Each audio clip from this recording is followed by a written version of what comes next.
General pedagogy है वो सब इंक्लूडेड है। आजकल नए जमाने में नए तरह के क्वेश्चन, स्टेटमेंट, रीजन, कई बार बोथ ऑफ देम, स्टेटमेंट वाले अलग अलग तरह के क्वेश्चन, इन सबको हम डिस्कस करेंगे। क्वेश्चन नंबर 1 देखिएगा, proximodistal principle is illustrated in which of the following examples, यानी जो अधोगामी कह लीजिए सिद्धांत निम्नलिखित में से किसका उदाहरण से दर्शाया गया है। ठीक है, ये हिंदी में इसको इग्नोर कर देना, अधोगामी कह सकते हैं, वैसे मुझे इस बात पे डाउट है।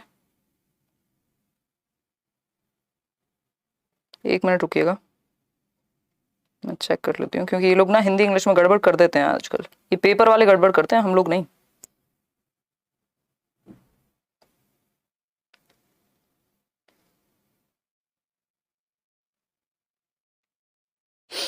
पोल में आंसर कीजिए इतने, 67% लोग कह रहे हैं C option is the right answer. चलो आएंगे उस पर भी अभी। हाँ ठीक है बात।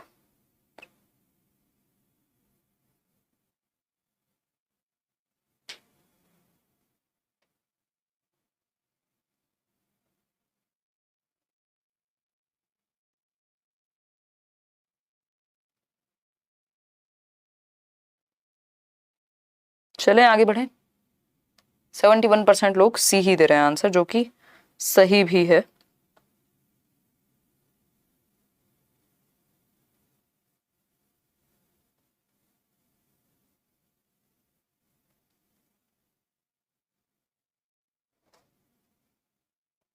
एक काम करेंगे, इस पर चर्चा करेंगे, इस पर थोड़ी बात कर लेते हैं, क्योंकि इस वर्ड अधोगामी, क्योंकि मैंने भी हिंदी में देखा ही नहीं, अधोगामी लिखा हुआ है, तो पॉसिबिलिटी है कि जो, अरे यार सारे फोन अभी आने होते हैं। देखिए प्रॉक्सिमो डिस्टल की अगर हम बात कर रहे हैं, प्रॉक्सिमो डिस्टल प्रिंसिपल होता है सेंटर टू पेरिफेरी जाना, नियर टू फार जाना, है ना। पहले आपका कंट्रोल टॉर्सो पे आएगा, फिर बाहर की तरफ कंट्रोल जाएगा। ठीक, अगर हम बात करते हैं तो ये कह रहे हैं कौन सा एक एग्जाम्पल इलस्ट्रेटेड है, या कौन सा एक एग्जाम्पल है प्रॉक्सिमो डिस्टल का अधोगामी का। पहला ऑप्शन है infants develop vision before the use of their arms. अब इसका तो कोई सेंस है नहीं कि पहले विजन डेवलप हो जाएगा बाद में आर्म्स का यूज करेंगे, ये तो किसी भी प्रिंसिपल में नहीं आएगा इस तरह से। तो infants develop cognitive abilities and then learn language, यानी जो शिशु संज्ञानात्मक क्षमता विकसित पहले करते हैं और बाद में भाषा सीखते हैं। भाई संज्ञान और लैंग्वेज जो है वो इंटर रिलेटेड है, तो इसका भी कोई, ये भी कोई प्रिंसिपल नहीं है यहाँ पे। ये फिजिकल डेवलपमेंट के प्रिंसिपल है, मोटर डेवलपमेंट के प्रिंसिपल है, ना कि कॉग्निटिव के। तो प्रॉक्सिमो डिस्टल और सेफेलोकॉर्डल जो है वो मोटर डेवलपमेंट में आते हैं, फिजिकल डेवलपमेंट से जुड़े हुए हैं। Infants first learn to move their torso and then their arms and legs. बात ठीक लग रही है। Infants learn cooing before babbling, again ये लैंग्वेज पे ले गए और बात हो रही है मोटर डेवलपमेंट की या फिजिकल डेवलपमेंट की। यहाँ पे लैंग्वेज या कॉग्निटिव, लैंग्वेज कहाँ आती है, संज्ञानात्मक विकास में आती है।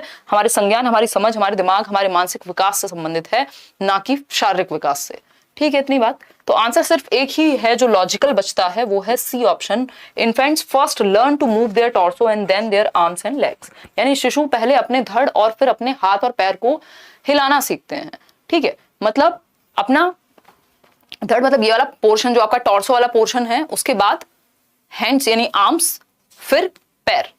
तो कायदे में बेसिकली सेंटर टू पेरिफेरी हो गया ये, यानी केंद्र से बाहर की ओर, नियर टू फार हो गया। अगर हम इसको ऐसे देखते हैं तो देख लेते हैं एक बार, है ना। अगर हम बात कर रहे हैं पहले रीढ़ की हड्डी, ये जो आपका एरिया है यहां से, ये कह रहे हैं यहां पे कंट्रोल है, पहले टॉर्सो पे कंट्रोल है और फिर उसके बाद आर्म्स पर, देन आप नीचे जा रहे हैं। ठीक, तो नियर टू फार, एग्जैक्ट सही ऑप्शन तो इसको नहीं कहेंगे, बट नियर टू फार का कॉन्सेप्ट यहां लागू होता है। तो हम कह सकते हैं कि ये प्रॉक्सिमो डिस्टल का सही उदाहरण है, नियरेस्ट सही उदाहरण है किसी और के कंपैरिजन में। ठीक है, थोड़ा सा कंफ्यूज इन्होंने यहाँ किया है, क्योंकि ये कैसे अटक गया। हाँ, एक मिनट रुकिएगा, चल पा रहा है, नहीं चल पा रहा है, यहाँ बफरिंग शो हो रही है, चल ही रहा होगा मेरे ख्याल में। अब ऐड आ गया, प्रीमियम ले लें हैं, यूट्यूब चाहता है कि हम प्रीमियम ले लें। हर जगह पे सब्सक्रिप्शन लगा दी गई है आज की डेट में। आपको मूवी देखनी है तो सब्सक्रिप्शन लो, आपको कोई और मूवी देखनी है तो दूसरा प्लेटफॉर्म का सब्सक्रिप्शन लो, यूट्यूब देखना है तो एक और सब्सक्रिप्शन लो, है ना। जीवन सब्सक्रिप्शन में चला जाए ऐसे तो लोगों का। देखो एक बार ले लेंगे, बट क्योंकि क्लास चलते समय ऐड आता है तो वेट नहीं हो पाता फिर। देखो एक बार,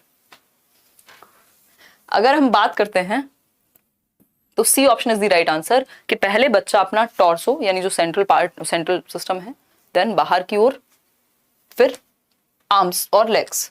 ठीक, तो C option is the only right answer over here. आगे बढ़ेंगे नेक्स्ट क्वेश्चन पे। नेक्स्ट क्वेश्चन क्या है देख लेते हैं। क्वेश्चन नंबर है हमारा सेकंड। इन्होंने थोड़ा सा कंफ्यूज किया है इस ऑप्शन में, क्योंकि इनको लेग्स का कॉन्सेप्ट यहां नहीं लाना चाहिए था कायदे में, बट ले आए तो अब क्या ही कर सकते हैं। बेस्ट ऑप्शन तो वही है, सी ऑप्शन ही है ना। देखिएगा एक बार, सेकंड क्वेश्चन है, स्टेटमेंट दिया हुआ है, एक स्टेटमेंट गिवन है जिसको हम असर्शन कह रहे हैं, और दूसरा अभिकथन के बाद कारण दिया हुआ है, रीजन दिया हुआ है। आज भी बैच की क्लास में शाम को कोई कह रहा था कि स्टेटमेंट और रीजन वाले क्वेश्चन समझ में नहीं आते हैं, क्योंकि ये नए तरह के क्वेश्चन है। हमारी आदत हो गई है बहुत ही समय से, सीटेट के टाइम से, या अगर हम बात करें जब भी आपने पेपर दिया है ऑब्जेक्टिव टाइप क्वेश्चन वाला, कि 4 क्वेश्चन होंगे, उनका एक ऑप्शन होगा, सीधा सीधा हम ये उत्तर कर देते हैं। बट यहाँ पे जैसे यूपीएससी का तरीका रहा है, या मतलब थोड़ा सा डिफिकल्ट बनाया गया है चीजों को, कि पहले एक स्टेटमेंट देंगे, फिर रीजन देंगे, अब देखेंगे कि आप उससे कैसे कनेक्ट कर पा रहे हैं, मतलब सेम कॉन्सेप्ट को मुश्किल बना दिया। लेकिन अगर आप समझेंगे तो इजी हो जाएगा। प्रैक्टिस करने की जरूरत है इस तरह के क्वेश्चंस को कुल मिला करके। पढ़िए एक बार स्टेटमेंट पढ़िए। 89% लोग, 59% लोग ए ऑप्शन कह रहे हैं। चलिए समझते हैं। स्टेटमेंट है, children of poor income families have very different childhood then children of high income families. यानी आर्थिक रूप से कमजोर आय वाले परिवारों की अपेक्षा वो बच्चे जो उच्च आय वाले परिवारों से आते हैं, अमीर घरों से आते हैं, उनका बचपन अलग होता है, या बहुत अलग होता है। अमीर परिवारों के बच्चे का जो बचपन है that's different from rich family, है ना। वहां कोई रोना ही नहीं है, उनको हर चीज तो सांस लेते ही वो बच्चा बस ऐसे इशारा भी करे तो चीजें उपलब्ध हो जाती हैं, प्रॉपर खाना, न्यूट्रिशन, ये वो, घूमना फिरना, ट्रेवल, है ना, वैकेशन और फलाना ढिमका, सारी चीजें तो अवेलेबल ही हैं। और अगर हम बात कर रहे हैं निम्न आय वर्ग की या पुअर फैमिलीज की, तो वहां जो बेसिक बेयर मिनिमम है वो भी तरस तरस के मिलता है ना। इवन मिडिल क्लास फैमिलीज में भी हम लोगों ने देखा ही है ना, किसी तरह से काम चल पाता है बस। तो बिल्कुल अलग हो गया दोनों का बचपन, है ना। वो कोई तो था ना, कोई क्वीन थी कि जब लोग भूख से मर रहे थे तो शी सेड के अरे रोटी नहीं है तो क्या हुआ, ब्रेड खा लो। तो ब्रेड कहां से आएगी जिसके पास रोटी नहीं है ना। तो वो वाला सीन है। दो अलग दुनिया है। एक तरह से हम ये कह सकते हैं, दोनों बच्चों का, एक अमीर परिवार वाला, एक गरीब परिवार वाला, दोनों के बचपन का जो नजरिया है या एक्सपीरियंस ऑफ चाइल्डहुड है वो बिल्कुल डिफरेंट होगा। वो दुनिया ही अलग है अगर देखा जाए तो। ठीक, अगर हम बात करते हैं रीजन की, इसका कारण क्या है। कारण बताया गया है, the period of childhood is experienced differently by children across varying cultures.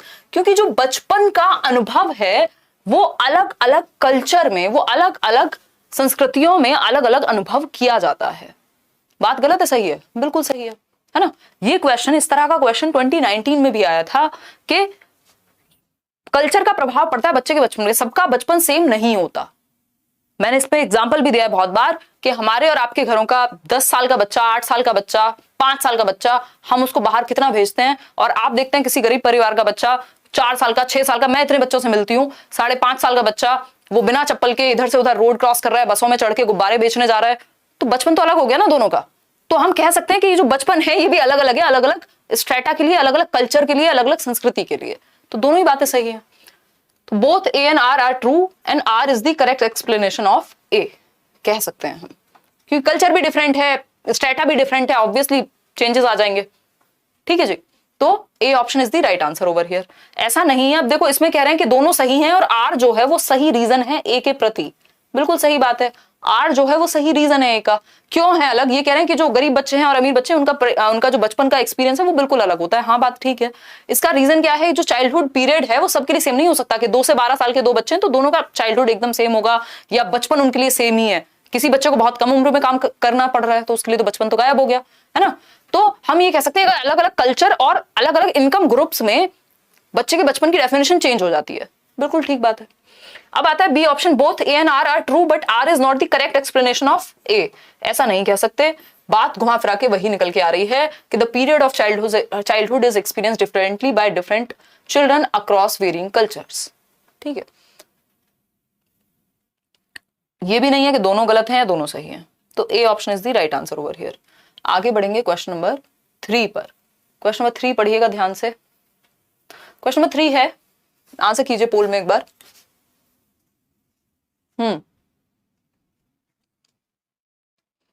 देखिए देखिए,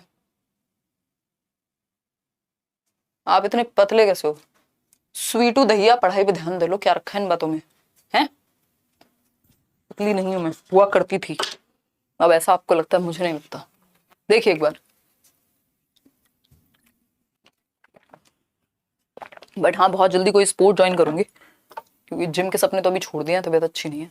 देखो एक बार क्वेश्चन नंबर 23 देखो 28% कह रहे हैं डी ऑप्शन है सही। चलो आते हैं। इंप्रूव्ड एथलेटिक एबिलिटीज, यानी जो एथलेटिक क्षमताएं हैं, जो शारीरिक क्षमताएं हैं वो बढ़ जाती हैं, इंप्रूव हो जाती हैं। Participation in games with rules, बच्चा गेम्स में रूल्स के साथ पार्टिसिपेट करना शुरू कर देता है। लॉजिकल थॉट प्रोसेसेस, यानी तर्क का इस्तेमाल करने लगेगा, किसी चीज को समझने के लिए लॉजिक का इस्तेमाल करने लगेगा।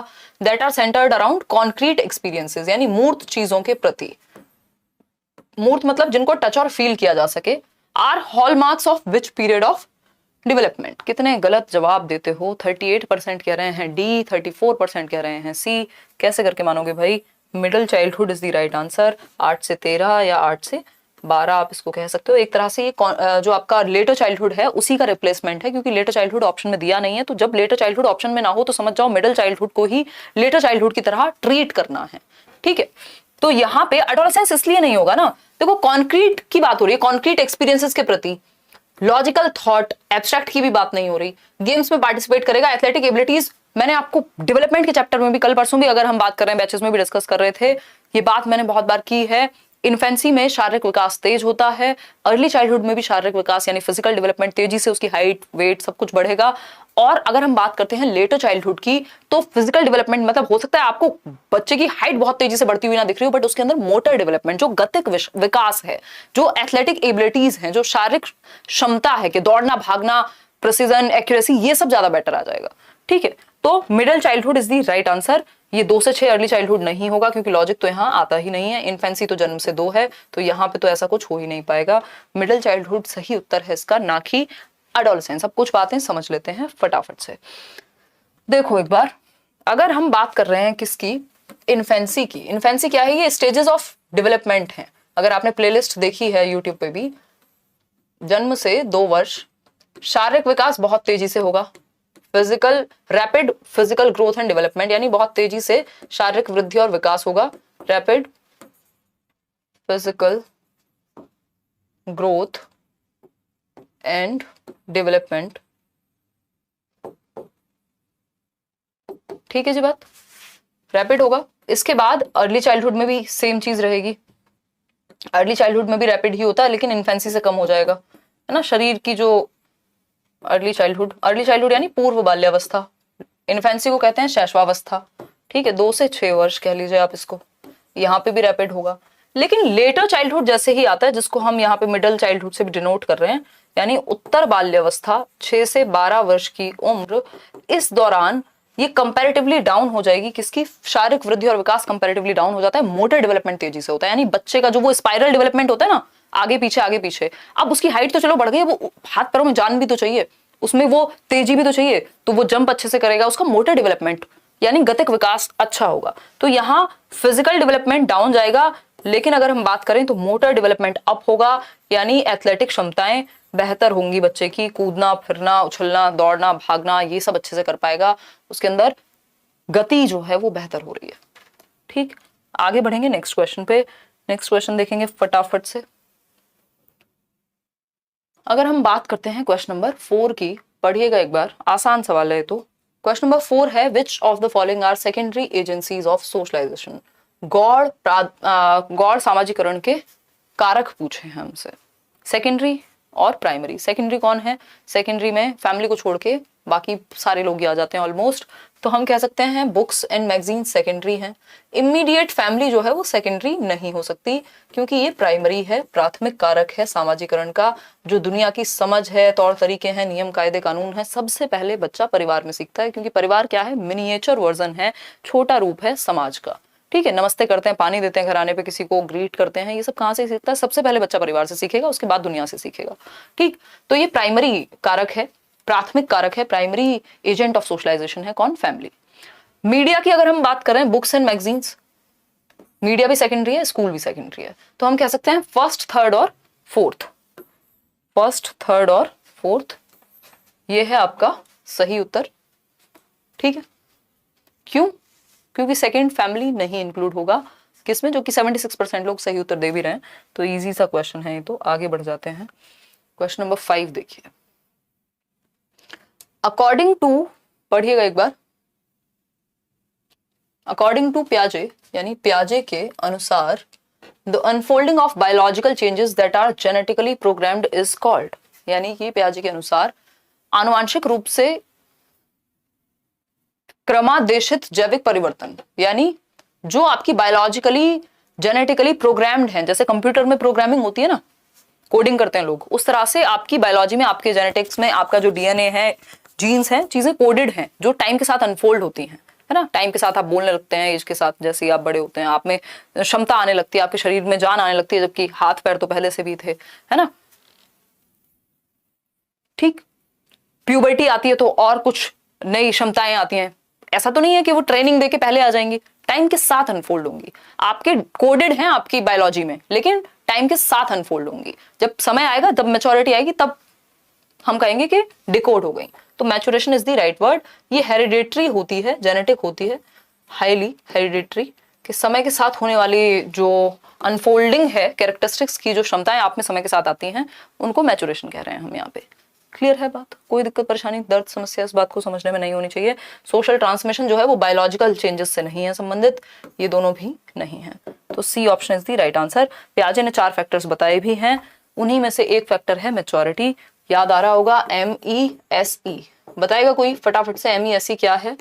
MESE, ये 4 फैक्टर्स हैं पियाजे के, ये स्टेजेस नहीं है, स्टेजेस से पहले फैक्टर्स आते हैं एक तरह से, अगर हम समझने की कोशिश करेंगे तो मैच्योरेशन हम कह सकते हैं, जिसको जेनेटिक्स से या हेरिडिटी से जोड़ सकते हैं हम यहाँ पे, हेरिडिटी के उन्होंने जीन्स को महत्व दिया है, जीन पियाजे ने। फिर आता है इक्विलिब्रेशन,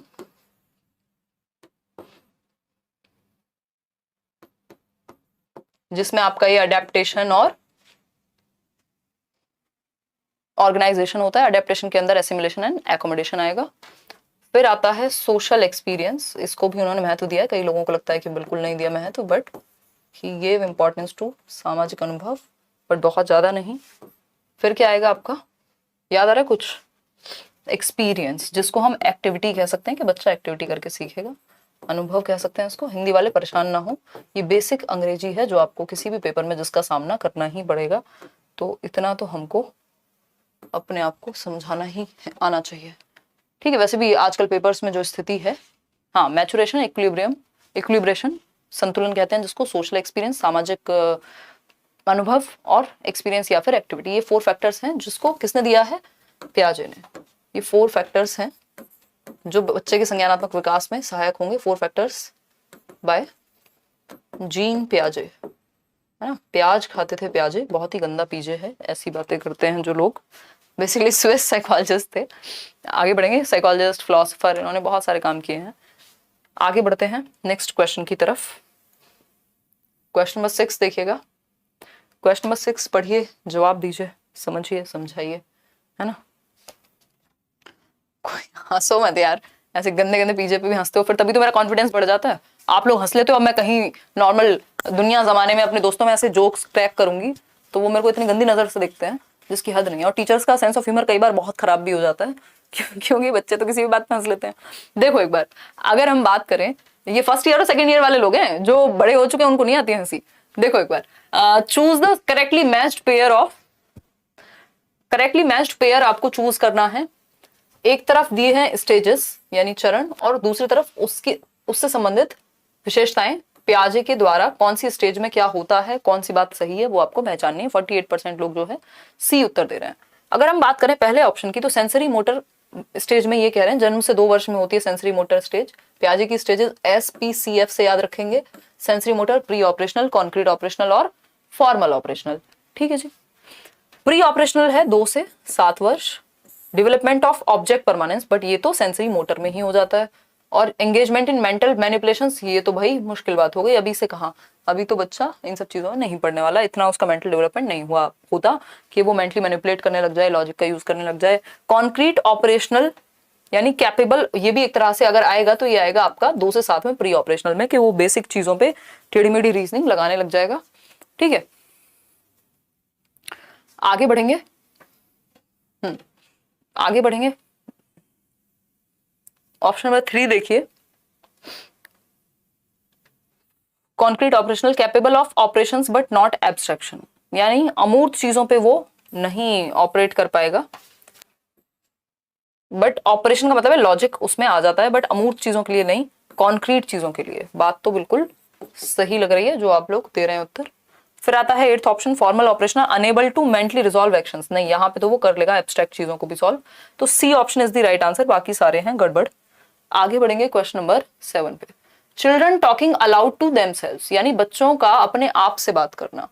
देखिएगा आप, बच्चों का अपने आप से बात करना, टॉकिंग अलाउड टू देमसेल्व्स, यानी खुद से जोर जोर से बोल के बातें कर रहे हैं। याद आ रहा है कुछ? Private speech, ego centric speech, याद आ रहा है? हाँ, ईद मुबारक मोहम्मद शराफत, आपको भी। कौन है ये व्यक्ति? एक मिनट रुको भाई, ये फोन क्यों बजता है आखिर? मुझे कल से ऑफ करना पड़ेगा। देखो एक बार, तुम्हें नहीं कह रही। सीटेट का एग्जाम अपने टाइम पर होगा ना मैम? पीयूष, लग नहीं रहा कि जुलाई में लेंगे, हो सकता है दिसंबर या अगस्त में, जनरली होता नहीं है वो, बहुत ही ऑड टाइम हो जाएगा, या तो जुलाई में होता है या दिसंबर में होता है एग्जाम। ये देखो पिंकी कह रही है विवेक भैया आप हर यूट्यूब चैनल पे कमेंट करते मिल जाते हो। हैं विवेक भैया, कुछ काम कर लिया करो। है? देखो एक बार, अब तो मैं बहुत कम कमेंट्स पढ़ पाती हूँ, जो बाद में होते हैं कमेंट्स वही पढ़ती हूँ। हाँ देखो कितने दुखी, कई लोग बातों में लगे हुए हैं। कितने बजे से पढ़ाती हो आप? मैं 9:30 बजे रात को। और बताओ, नेक्स्ट सीटेट नोबडी नोज। चलिए आ जाइए, वो कमेंट मिस हो गया, मुझे लगा कोई काम का कमेंट था। आ जाइए फटाफट से, लाइक शेयर कर दिया करो यार, खुशी खुशी। 4000 लोग देख रहे हैं, 2000 लोगों ने लाइक किया, क्या 50% लोगों को पसंद आता है सेशन? सिर्फ देखने आते हो हैं? देखिए एक बार, talking aloud to themselves is an indication of their egocentrism, यानी खुद से बात करना क्या है बच्चा? सेल्फ सेंटर्ड है, ईगो सेंट्रिक है, ये है। ये कौन कहते हैं? तो प्याजे कह रहे हैं। Helps them to regulate their thinking, बच्चों को अपनी थिंकिंग को रेगुलेट करने में, मैनेज करने में, उनको दिशा देने में मदद करता है, हाँ कह सकते हैं। Hinders their psychological and language development, बच्चों के मनोवैज्ञानिक और भाषा विकास को हिंडर करता है, नहीं हिंडर तो ये चीज नहीं करेगी, रुकावट नहीं बनेगी, हेल्प करता है खुद से बात करना। Is an identifier of severe behavioural problems, ऐसा भी नहीं है कि अगर आप खुद से ही बात कर रहे हैं तो आप कुछ पगला गए हैं, वैसा नहीं है, है ना? वैसे ये शब्द आजकल हम यूज करते नहीं है साइकोलॉजी में। अगर हम बात कर रहे हैं children talking aloud to themselves is an indication of their egocentrism, नहीं, ये प्याजे के अनुसार पूछा होता तो हम कह देते, बट बच्चे खुद से बात करके क्या होता है? Helps, it helps them to regulate their thinking, self regulation में या अपनी थिंकिंग को दिशा देने में। बच्चा, अच्छा आप खुद से सोच रहे हो यार ये बी ऑप्शन होना चाहिए कि सी होना चाहिए कि डी होना चाहिए, तो अंडरस्टूड है कि आप खुद से बात करके खुद को दिशा दे रहे हो कि मैंने क्या पढ़ा था क्या नहीं, तो ये डायरेक्शन के काम आता है। ए ऑप्शन बिल्कुल भी सही नहीं है, जितने भी लोग आंसर कर रहे हैं, है ना? समझ पा रहे हो कि नहीं है? आगे बढ़ते हैं, क्वेश्चन नंबर 8 देखिए। क्वेश्चन नंबर 8 का जवाब तलाशिए, सारे जवाब तलाशिए। देखिए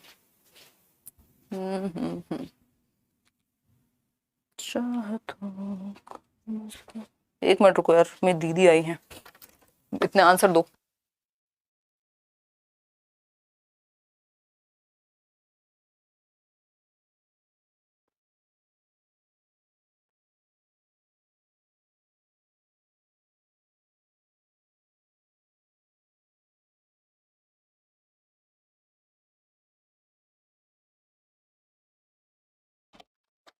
देखो एक बार, कुछ सुना तो नहीं ना? हाँ बस सुनना मत। देखो एक बार क्वेश्चन नंबर 8 देखो, which of the following are examples of cultural tools that aid and change our functioning as per Lev वाइगोस्कीज theory, यानी कौन सा एग्जांपल्स में से एक एग्जांपल सही है जो वाइगोस्की के कल्चरल टूल्स को एड करेंगे और चेंज कर सकते हैं वाइगोस्की की थ्योरी के अनुसार। फिर से समझते हैं, लेव वाइगोस्की के अनुसार निम्नलिखित में से कौन से सांस्कृतिक उपकरण के उदाहरण हैं जो हमारे कामकाज में सहायता और परिवर्तन करते हैं, यानी कल्चरल टूल्स, जो टूल्स हमें कल्चर से मिले और हमारी फंक्शनिंग में, हमारे डेवलपमेंट में हेल्प कर सकते हैं हमें। कल्चरल टूल्स याद रखिएगा वर्ड। समझते हैं, मैप्स, हाँ ठीक है भाई, कल्चर से मिल रहा है ना, मैप पहले से तैयार हैं, ठीक है, सोसाइटी में तैयार किए गए हैं, ऐसा तो है नहीं कि एनिमल्स ने कर दिए हों, ठीक। फिर अगर हम बात करते हैं किसकी, मैप्स ठीक है, लैंग्वेज हाँ कल्चर से मिली है, कैलकुलेटर ठीक है, स्कीमास तो नहीं चलेगा क्योंकि ये तो प्याजे के अनुसार सही है, वाइगोस्की तो इसको नहीं मानते हैं, तो हम कह सकते हैं C option is the right answer. First, second और थर्ड, जो कि सी ऑप्शन 33% लोग दे भी रहे हैं, राइट। तो which of the following are examples of cultural tools that aid and change our functioning as per Lev वाइगोस्कीज theory. तो हम कह सकते हैं कि कल्चरल टूल्स हैं, लैंग्वेज भी हम कल्चर से कहीं ना कहीं एक्वायर करते हैं, मैप्स, कैलकुलेटर, तीनों चीजें सही हैं। आगे बढ़ेंगे नेक्स्ट क्वेश्चन पे। नेक्स्ट क्वेश्चन क्या है देखिएगा एक बार, क्वेश्चन नंबर है 9। फटाफट से देखिए, पहचानिए, समझिए, जो करना है करिए। देखिए एक बार क्वेश्चन नंबर 9 देखिए, which of the following pedagogical principle would not be advocated by Lev Vygotsky. Vygotsky के द्वारा कौन से प्रिंसिपल को एडवोकेट नहीं किया जाएगा। नॉट लिखा हुआ है, कान खड़े कर लो एकदम, 3 इडियट वाले, ध्यान से आंसर करने हैं। देखो एक बार फटाफट से, 64% लोग कह रहे हैं कि A option is the right answer, employ rewards and punishment. यार आप लोग तो पढ़ने लग गए हो, हैं कितने बेहतर इंसान हो आप, एकदम सही उत्तर दे देते हो ऐसे चुटकियों में। प्रमोट सोशल इंटरेक्शन, हाँ बिल्कुल, सोशल इंटरेक्शन की बात वाइगोस्की करते हैं। कोऑपरेटिव लर्निंग, ग्रुप में सीखने की बात करते हैं, क्योंकि समाज और संस्कृति की बात करते हैं, और समाज और संस्कृति में कोई अकेला तो बैठता नहीं है, लोग तो होते ही हैं, ठीक। फिर बात होती है cooperative, collaborative learning, assistive learning, इन सब की बात करते हैं Vygotsky. Encourage children to use cultural tools, again बिल्कुल सही बात है। सोसाइटी, कल्चर, लैंग्वेज, इन तीनों चीजों को बेहद महत्वपूर्ण मानते हैं लेव साइमन वाइगोस्की, नहीं लेव वाइगोस्की रख लेते हैं, है ना। चलो, साइमनोविक और समथिंग इनका नाम है, रशियन नाम है ना, तो थोड़ा सा गड़बड़ हो जाती है। देखो एक बार, अगर हम बात करते हैं तो आंसर होगा इसमें ए ऑप्शन, क्योंकि नॉट पूछा है, बाकी तीनों चीजें पॉजिटिव हैं, वाइगोस्की के बारे में हैं। बट अगर वाइगोस्की किस चीज को एडवोकेट नहीं करेंगे, वो है इनाम और दंड का प्रयोग, यानी रिवॉर्ड और पनिशमेंट की बात। ये बात बिहेवियरिस्ट करते हैं, व्यवहारवादी करते हैं, कंस्ट्रक्टिविस्ट ये बातें नहीं करते, रचनावादी लोग ये बातें नहीं करते। वो कहते हैं डर और लालच में मत कराओ, सिखाना है तो लर्निंग के लिए सिखाओ, क्योंकि आप सीखना चाहते हैं इसलिए सीखिए, डर से या लालच में मत सीखिए। सीटेट सर्टिफिकेट अभी तो नहीं दिख रहा है भाई। आगे बढ़ते हैं क्वेश्चन नंबर 10 पर। क्वेश्चन नंबर 10 क्या है देखिएगा एक बार, जवाब दीजिए जवाब। क्वेश्चन नंबर 10 है, which of the following does not indicate a child centred classroom, यानी इनमें से कौन सा एक जो है वो इंडिकेट नहीं करता बाल केंद्रित कक्ष को। चाइल्ड सेंटर्ड समझते हैं, जहां बच्चे सेंटर में हो, जहां बच्चे की नीड के अकॉर्डिंग चीजें हो रही हो। समझते हैं कि नहीं समझते हैं, ये बता दीजिए। एसएसटी भी पढ़ा दीजिए, सब पढ़ा दें हैं। लैंग्वेज 2 में भी हेल्पफुल है, बिल्कुल हेल्पफुल है। लैंग्वेज 2 छोड़िए आप, जहां पे भी पेडागोजी पूछी जाती है वहां हेल्पफुल है ये। जवाब दीजिए, जनता जवाब चाहती है। DT+ भी PRT वाले बैच में आपकी क्लास क्या चल तो रही है? आज तो हुई तो थी शाम को क्लास, वो पहले नहीं हुई थी, कब? फ्राइडे को आई थिंक नहीं हुई थी, इस फ्राइडे। देखिए, चाइल्ड सेंटर्ड की अगर हम बात करें तो कौन सी एक बात चाइल्ड सेंटर्ड क्लासरूम में नहीं फॉलो होगी? आप लोग कह रहे हैं सी ऑप्शन 76%।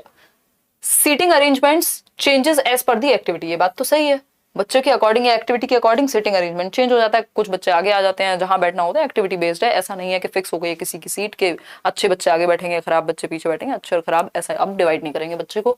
फिर है B option, children's progress is reported in qualitative terms and on all aspects of development, यानी बच्चे की जो प्रोग्रेस है वो क्वालिटेटिव टर्म्स में असेस की जानी चाहिए, and on all aspects of development, यानी holistically. All aspects of development समझते हैं आप? होलिस्टिक अप्रोच होनी चाहिए। That means physical, cognitive, social, emotional, चारों ही प्रकार डेवलपमेंट के आकलन होना चाहिए इनका, कि बच्चा सोशली कितना मैच्योर है, इमोशनली कितना मैच्योर है, कॉग्निटिवली कितना बेहतर है, जिससे पेन पेपर टेस्ट में लिखवा सकते हो, फिजिकल एक्टिविटी करा सकते हो शारीरिक विकास के लिए, मतलब होलिस्टिक यानी सर्वांगीण विकास को असेस कर पाए, इस तरीके का तरीका हम निकालें। फिर आती है बात सी ऑप्शन की, teacher reads the text book and writes answers on the black board for students to copy. This is teacher centred approach, कि टीचर आया, सही उत्तर ब्लैक बोर्ड पे लिख दिए, बच्चों ने चुपचाप से कॉपी कर लिए, तो बच्चों की नीड के अकॉर्डिंग, उनके इंटरेस्ट के अकॉर्डिंग क्लास नहीं चल पाई। अगर बच्चों की नीड, उनके इंटरेस्ट, वो अगर बच्चा एक्टिव है that means child centred classroom है। यहाँ बच्चा एक्टिव नहीं है, बोर्ड से उतारने को एक्टिव नहीं कहते, रोट रट्टा कहते हैं, ठीक है, पैसिव अप्रोच है ये, टीचर सेंटर्ड मेथड है, लेक्चर मेथड हो गया एक तरह से। डी ऑप्शन है, children are engrossed in what they are doing, यानी बच्चे जो कर रहे हैं उसमें तल्लीन है, डूब गए हैं एकदम, तो अच्छी बात है, इसका मतलब उन्हें पसंद आ रही है वो चीज। डूबोगे कब, है ना, प्यार में डूबते हैं लोग, पसंद आ रहा है ना, तो क्लास में डूबे हुए हैं, मजा आ रहा है जैसे आप लोग, दैट मीन्स चाइल्ड सेंटर्ड है, उनकी नीड, उनके इंटरेस्ट, उनके एप्टीट्यूड, उनके एटीट्यूड के अनुसार हो रही हैं चीजें, ठीक है जी। तो C option is the right answer over here. आगे बढ़ेंगे नेक्स्ट क्वेश्चन पे।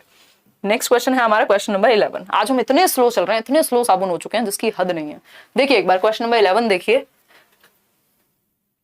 लॉरेंस कोहलबर्ग की कहानी है जो आपको जवाब देना है, जिसका उत्तर हमें चाहिए। 1 नंबर मिलेगा, है ना।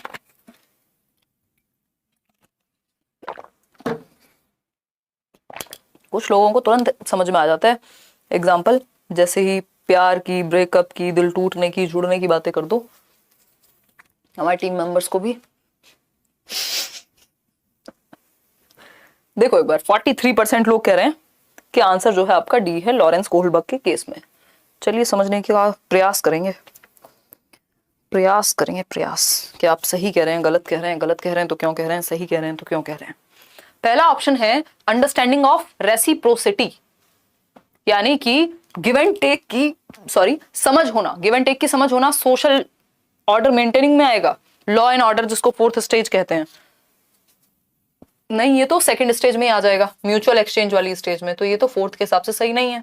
फिर आता है fear of authority and avoidance of punishment, ये तो 1st स्टेज में आ जाएगा, पनिशमेंट एंड अवॉइडेंस, जो लॉरेंस कोहलबर्ग की थियरी है मॉरल डेवलपमेंट की। फिर आता है seeking affection and approval of others, good boy nice girl orientation, ये कौन सी स्टेज है आपकी, 3rd स्टेज है। ठीक, बात किसकी हो रही है, 4th स्टेज की हो रही है। अंडरस्टूड है, एक ही ऑप्शन सही होगा, जो कि आप लोग सही कह भी रहे हैं, बहुत बढ़िया, ताली बजा दीजिए अपने लिए।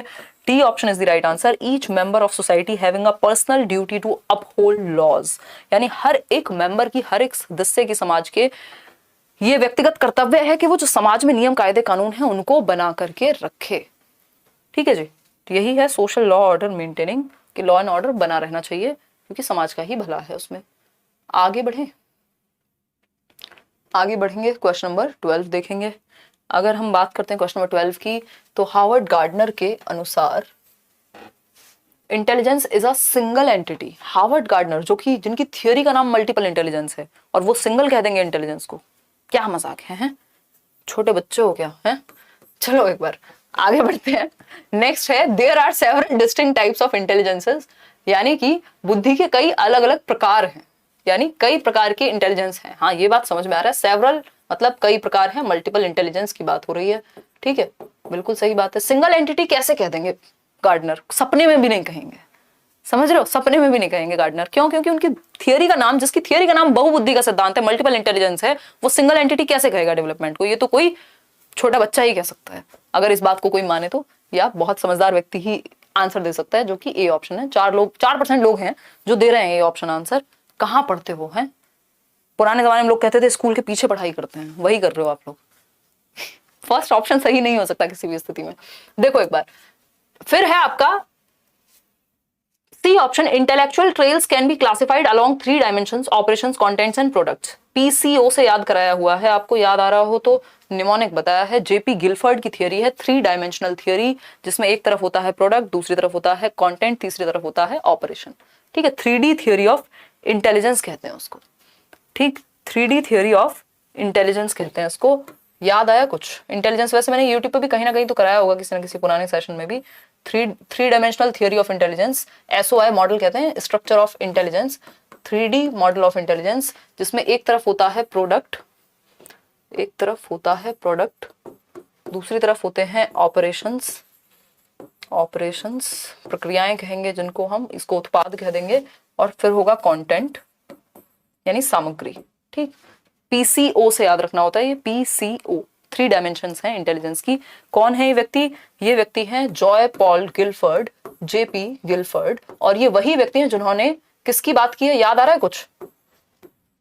कुछ? डाइवर्जेंट थिंकिंग, कन्वर्जेंट थिंकिंग, याद आ रहे हैं? JP गिलफर्ड वही सेम व्यक्ति हैं ये, है ना। इन्होंने डाइवर्जेंट थिंकिंग, डाइवर्जेंट यानी अपसारी चिंतन हर पेपर में आता है, कन्वर्जेंट थिंकिंग हर एक पेपर में आएगा।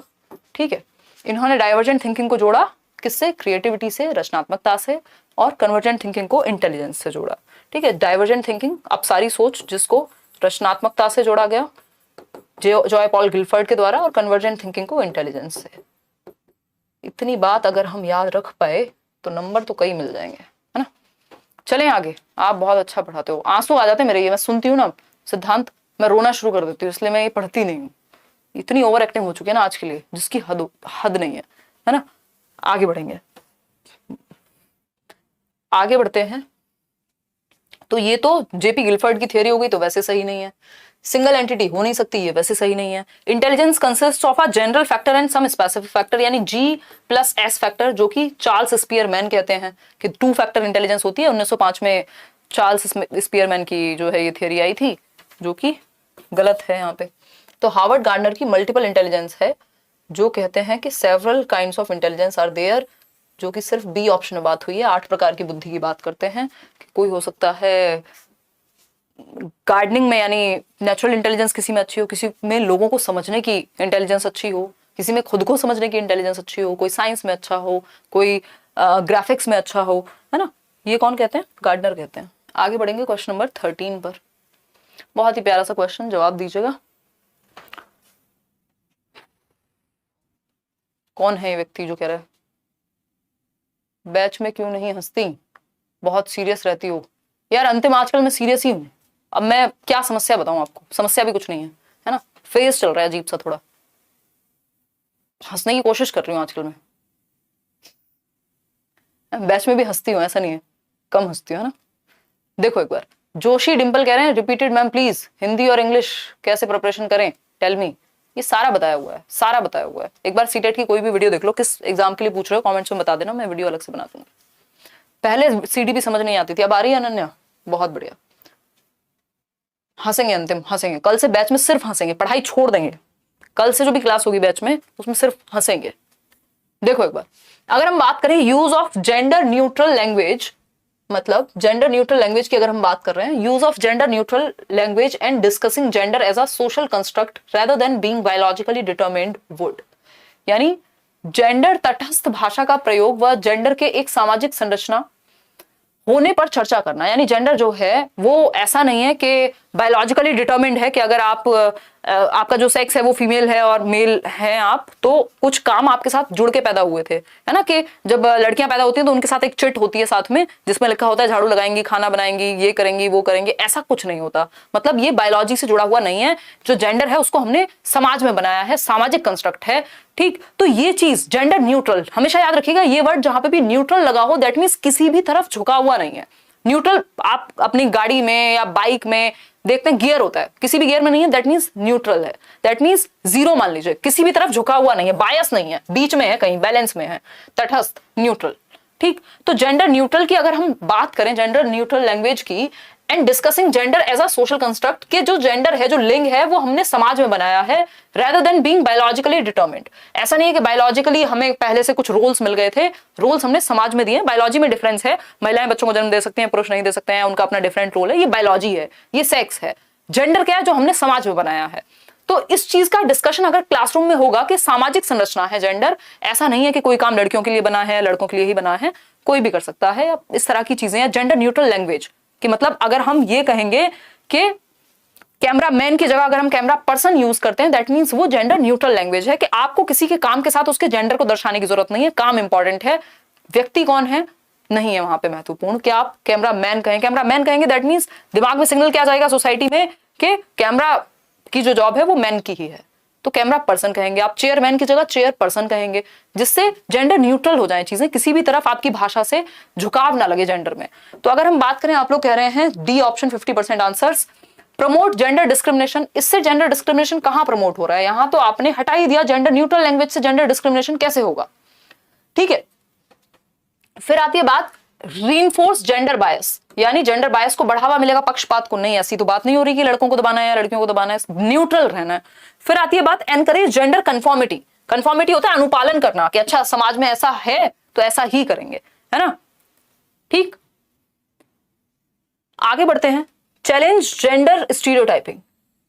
चैलेंज जेंडर स्टीरियोटाइपिंग यानी लिंग रूढ़िबद्धता को चुनौती मिलेगी, कि जो मान लिया गया है कि ऐसा ही होगा, वो उस चीज को चुनौती मिलेगी, है ना। जेंडर कंफॉर्मिटी क्या है? कि अगर मान लीजिए एक धारणा है कि भाई लड़की की शादी होगी तो नाम तो चेंज करना ही है, हस्बैंड का नाम लगाएगा ही, लगाना ही लगाना है, ये हुई कंफॉर्मिटी कि हाँ बिल्कुल लगाना है, लगाऊंगी ही मैं, तो ये तो ड्यूटी है, चाहे इच्छा हो कि नहीं हो, है ना, चॉइस नहीं बची। तो कंफॉर्मिटी इज कि आपने पालन कर लिया, हाँ ठीक है ना।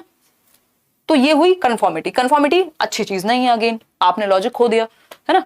तो D option is the right answer, challenge gender stereotyping. इससे क्या होगा, जेंडर स्टीरियोटाइपिंग को चुनौती मिलेगी और बच्चों के दिमाग में, नई जनरेशन के दिमाग में बैलेंस क्रिएट होगा, है ना। ऐसी ऐसी स्थिति है, कभी जेंडर पढ़ेंगे किसी और क्लास में तो मैं बताऊंगी। मतलब एजुकेशन के नाम पे हमने लिटरेसी फैलाई हुई है सिर्फ। दुख होता है कई बार, ऐसे ऐसे लोगों से बात होती है जो ब्रिलियंट हैं, अगर हम आईक्यू के लेवल पे बात कर रहे हैं, बहुत अच्छा कर रहे हैं जीवन में, है ना, और उनकी जो जेंडर को लेके समझ है या अलग अलग जेंडर को लेके समझ है बहुत भयंकर खराब है। तो बेसिकली ये डिस्कशन से जाएगा। जो स्टीरियोटाइपिंग को चैलेंज कर पाएंगे हम, वो क्लासरूम में डिस्कशन या घर में डिस्कशन जब तक नहीं होंगे तब तक ठीक नहीं होंगी चीजें। आगे बढ़ेंगे, 13th का D option is the right answer. Question number 14 देखिए, dash should be followed by the teacher to facilitate learning of children from diverse backgrounds, यानी विविध पृष्ठभूमि के बच्चों को सीखने की सुविधा के लिए शिक्षक द्वारा किस तरह से लर्निंग को या अधिगम को फैसिलिटेट किया जाना चाहिए। अलग अलग तरह के बच्चे क्लासरूम में हैं, कोई किसी धर्म से आता है, कोई किसी जाति से आता है, कोई किसी आर्थिक वर्ग से आता है, कोई वंचित वर्ग से है, कोई बहुत ही अच्छे परिवार से है, मतलब हर तरह के बच्चे हैं। कोई भाषा कुछ बोलता है, कोई दिखता कैसा है, कोई रहता कैसे है, तो अलग अलग डिफरेंट बैकग्राउंड के बच्चे हैं। तो टीचर को कैसे लर्निंग को बेहतर बनाना चाहिए जब डिफरेंट डिफरेंट बच्चे हों। सिंपल बात है, जब डिफरेंट डिफरेंट बच्चे तो डिफरेंशिएटेड इंस्ट्रक्शन, ठीक। डाइवर्स या डिफरेंट डिफरेंट बच्चों के लिए डिफरेंशिएटेड इंस्ट्रक्शन का इस्तेमाल किया जाता है, विभेदित अनुदेशन कहते हैं इसको। डिफरेंशिएटेड इंस्ट्रक्शन क्या है, बच्चे की डिफरेंट डिफरेंट बच्चों की नीड, उनकी एबिलिटी, उनके एटीट्यूड, उनके एप्टीट्यूड के अनुसार आप अपना टीचिंग या लेसन प्लान बनाते हैं, ठीक है। स्टैंडर्डाइज्ड हो गया, सबके लिए सेम। भाई जब बच्चे अलग अलग हैं तो सबको सबके लिए सेम कैसे हो सकता है। Don't beat everyone with the same stick, सबको एक डंडे से नहीं हाकेंगे, क्योंकि बच्चे अलग अलग हैं तो मेथड में भी फ्लेक्सिबिलिटी होनी चाहिए। स्टैंडर्डाइज्ड का मतलब होता है यूनिफॉर्म, यानी सबके लिए एक जैसा, उससे काम नहीं चलेगा क्योंकि बच्चे अलग अलग हैं, ठीक। Text book centric, again child centre होना चाहिए। टेक्स्ट बुक सेंट्रिक क्यों होगा text book centric? Summative assessment, यानी योगात्मक आकलन जहां पे सिर्फ नंबर मैटर करते हैं या आपको क्वांटिटेटिवली जज किया जाएगा। तो सी ऑप्शन एकमात्र सही उत्तर है। चाइल्ड सेंटर्ड और इंडिविजुअल डिफरेंसेस में मैं ये डिस्कस करती भी हूँ, डिफरेंशिएटेड इंस्ट्रक्शन का पालन किया जाना चाहिए। क्वेश्चन नंबर 15 देखिएगा एक बार। क्वेश्चन नंबर 15 क्या कहता है, पढ़िए एक बार। Which of the following statements about assessment of children is not correct, यानी कौन सी एक बात बच्चों के आकलन के विषय में सही नहीं है, नॉट करेक्ट लिखा है, बताइएगा, फटाफट से बताइए, आंसर कीजिए, जवाब दीजिए जवाब। सीटेट का फॉर्म जब आएगा बता देंगे, अभी तो पढ़ाई कीजिए।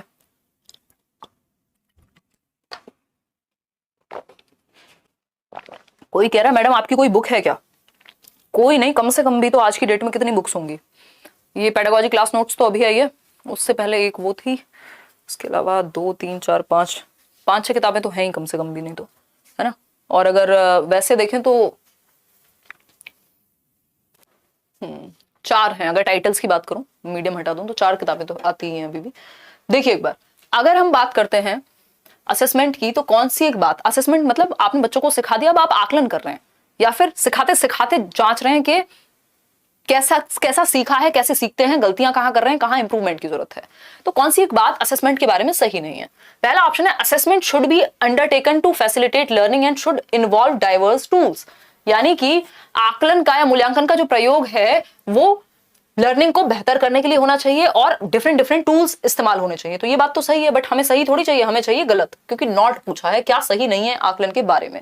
फिर आता है B option, assessment should always be conducted as an activity separate from teaching learning process. बस यही गड़बड़ हो गई, जैसे सेपरेशन की बात आती है, जैसे सेग्रीगेशन की बात होती है, अलगाव की बात होती है, तो मामला गड़बड़ हो जाएगा, क्योंकि टीचिंग लर्निंग से अलग चीज है असेसमेंट। ये पुराना थॉट है, ये टीचर सेंटर्ड थॉट है। जो हम सीसी की बात करते हैं, जो हम कॉन्टिन्यूअस एंड कॉम्प्रिहेंसिव यानी सतत एवं व्यापक मूल्यांकन की बात करते हैं, या जो एनईपी न्यू एजुकेशन पॉलिसी भी कह रही है कि 360 डिग्री असेसमेंट कीजिए, यानी 360 डिग्री होलिस्टिक असेसमेंट होना चाहिए, बच्चे के हर एक पहलू को जांचना, और सीखते सीखते ही जांच लो ना, जरूरी थोड़ी अलग से एग्जाम लेके डराना ही है आपको। तो टीचिंग लर्निंग प्रोसेस का ही हिस्सा है असेसमेंट, ताकि आप टीचिंग लर्निंग को और बेहतर कर सकें, इसलिए फीडबैक के लिए आप असेसमेंट करते हैं। तो ये बात गलत है कि सेपरेट एक्टिविटी है, टीचिंग लर्निंग से अलग है। सी ऑप्शन है, assessment should give the teacher an opportunity to reflect upon her pedagogical strategies. ये बात सही है कि टीचर को अपॉर्चुनिटी मिलती है कि उसने पढ़ाया कैसे और मेथड में परिवर्तन की क्या जरूरत है। फिर आता है D option, assessment should focus upon cognitive, physical as well as psychological domains, यानी मूल्यांकन को संज्ञानात्मक, शारीरिक व मनोवैज्ञानिक क्षेत्रों पर ध्यान केंद्रित करता है। बिल्कुल सही बात है, सभी पहलुओं में आकलन होना चाहिए। जितनी भी बातें सही हैं वो सब गलत हैं, क्योंकि पूछा ही गलत है, तो जो गलत है, जो कि बी ऑप्शन है, वही सही है। ठीक है जी।